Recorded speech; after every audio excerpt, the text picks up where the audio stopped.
Progressives like to tell this story about the rise of progressivism being just the pragmatic adaptation to a changed America. It industrialized, we grew a lot larger, we had waves of immigration. This was just a pragmatic response to updating the Constitution to the times.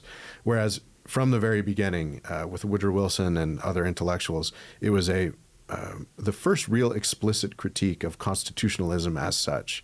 The separation of powers was seen to stand in the way of scientific management and the happiness of the American people. If we could only get experts in charge and running a lot of policy, with some politicians playing the kind of visionary role, but really the core of public policy nationally and then also at the state level needed to be run outside of the parochial concerns of some podunk congressman.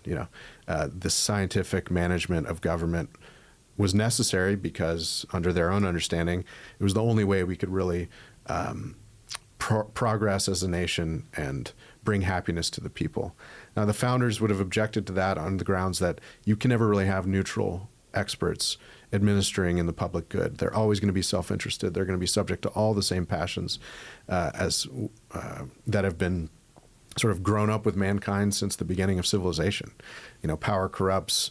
People are hungry for money and privilege, and they advance their own interests, even when they're in the bureaucracy. So the root understanding of human nature and what it meant for government underwent a kind of changed understanding with the rise of progressivism.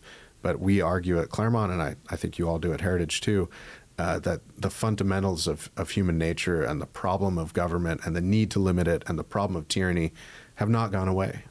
We have not progressed beyond these fundamental problems in our fallen world. So government, in a way, it needs to be updated for the times for sure, but the principles at the American founding stand the test of time and should be revived, should still be taught, and we need to really re-embrace them.